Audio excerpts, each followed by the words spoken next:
Good morning students. आज मैं आपको पार्ट 9 मिठाई वाला समझाने जा रही हूँ। इसके लेखक हैं भगवती प्रसाद वाजपेयी। ये एक भावात्मक कहानी है। प्रतिध्वनि जानते हैं पाठ की। बच्चों को ये सिखाना चाहिए कि कैसे सोचें, न कि क्या सोचें। ये कथन मार्गरेट मीड द्वारा कहा गया है। तो शुरू करते हैं आज का पाठ मिठाई वाला। बहुत ही मीठे स्वरों के साथ वह गलियों में घूमता हुआ कहता, बच्चों को बहलाने वाला, खिलौने वाला। इस अधूरे वाक्य को वह ऐसे विचित्र किंतु मीठे मधुर स्वर से गाकर कहता कि सुनने वाले एक बार अस्थिर हो उठते। उसके स्नेहा भी सिक्त कंठ से फूटा हुआ गान सुनकर निकट के मकानों में हलचल मच जाती।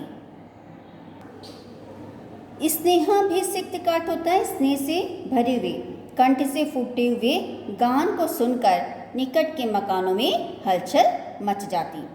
छोटे छोटे बच्चों को अपनी गोद में लिए हुए युवतियाँ चिकों को उठाकर छज्जों पर से नीचे झाँकने लगती। गलियों और उनके आसपास छोटे छोटे उद्यानों यानी बगीचों में खेलते और इठलाते हुए बच्चों का झुंड उसे घेर लेता और तब वह खिलौने वाला वहीं कहीं बैठकर खिलौनों की पेटी खोल देता। बच्चे खिलौने देखकर पुलकित हो उठते। पुलकित का अर्थ होता है प्रसन्न होना। तो बच्चे खिलौने देखकर प्रसन्न हो उठते। वे पैसे लाकर खिलौनों का मोल भाव करने लगते। पूछते, इच का दाम क्या है और इच का। खिलौने वाला बच्चों को देखता, उनकी नन्ही नन्ही उंगलियों और हथेलियों से पैसे ले लेता और बच्चों की इच्छानुसार उन्हें खिलौने दे देता। खिलौने लेकर फिर बच्चे उछलने कूदने लगते और फिर खिलौने वाला उसी प्रकार गाकर कहता, बच्चों को बहलाने वाला, खिलौने वाला। सागर की हिलोर की भांति।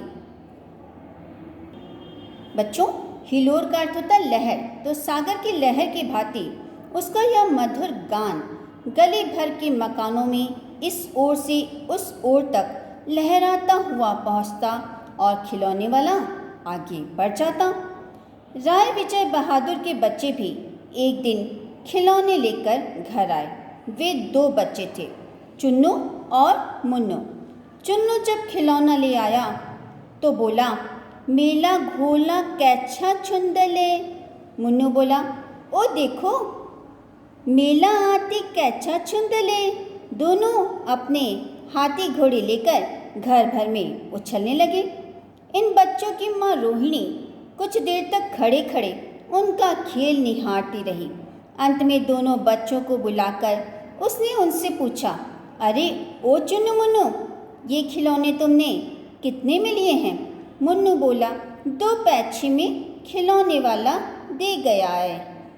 रोहिणी सोचने लगी, इतने सस्ते कैसे दे गया है? कैसे दे गया यह तो वही जाने, लेकिन दे तो गया ही है, इतना तो निश्चित ही है।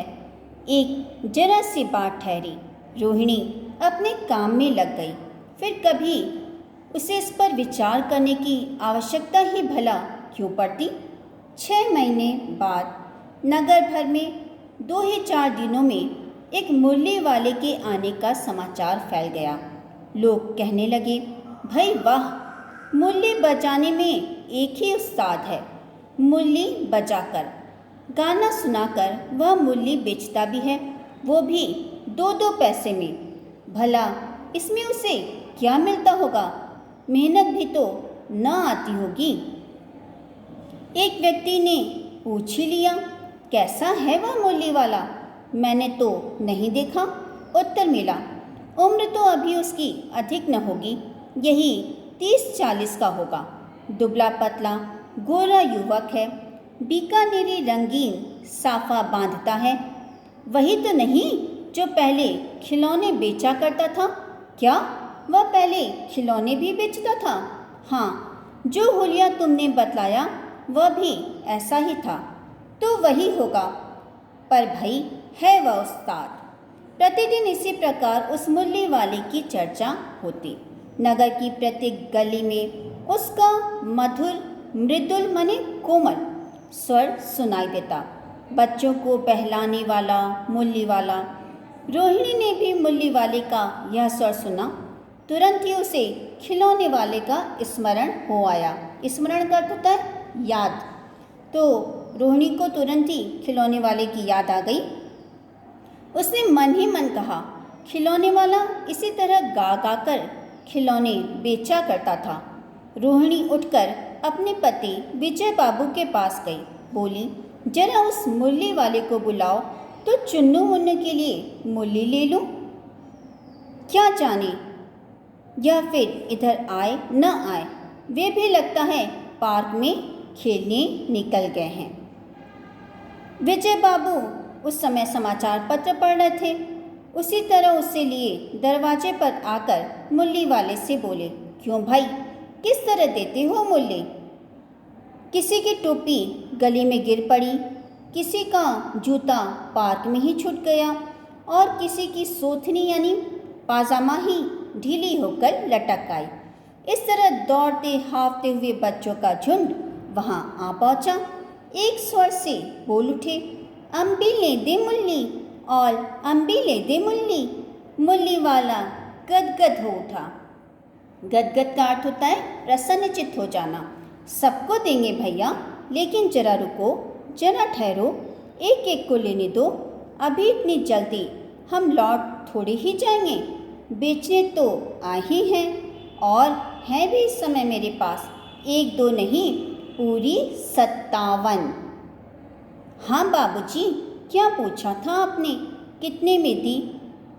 दी तो 3-3 पैसे के हिसाब से है, पर आपको 2-2 पैसे में दे दूंगा। मुरली वाले की बात सुनकर विजय बाबू भीतर बाहर दोनों रूपों में मुस्कुरा दिए। मन ही मन कहने लगे, कैसा ठग है, देता सबको इसी भाव से है, पर मुझ पर उल्टा एहसान लाद रहा है।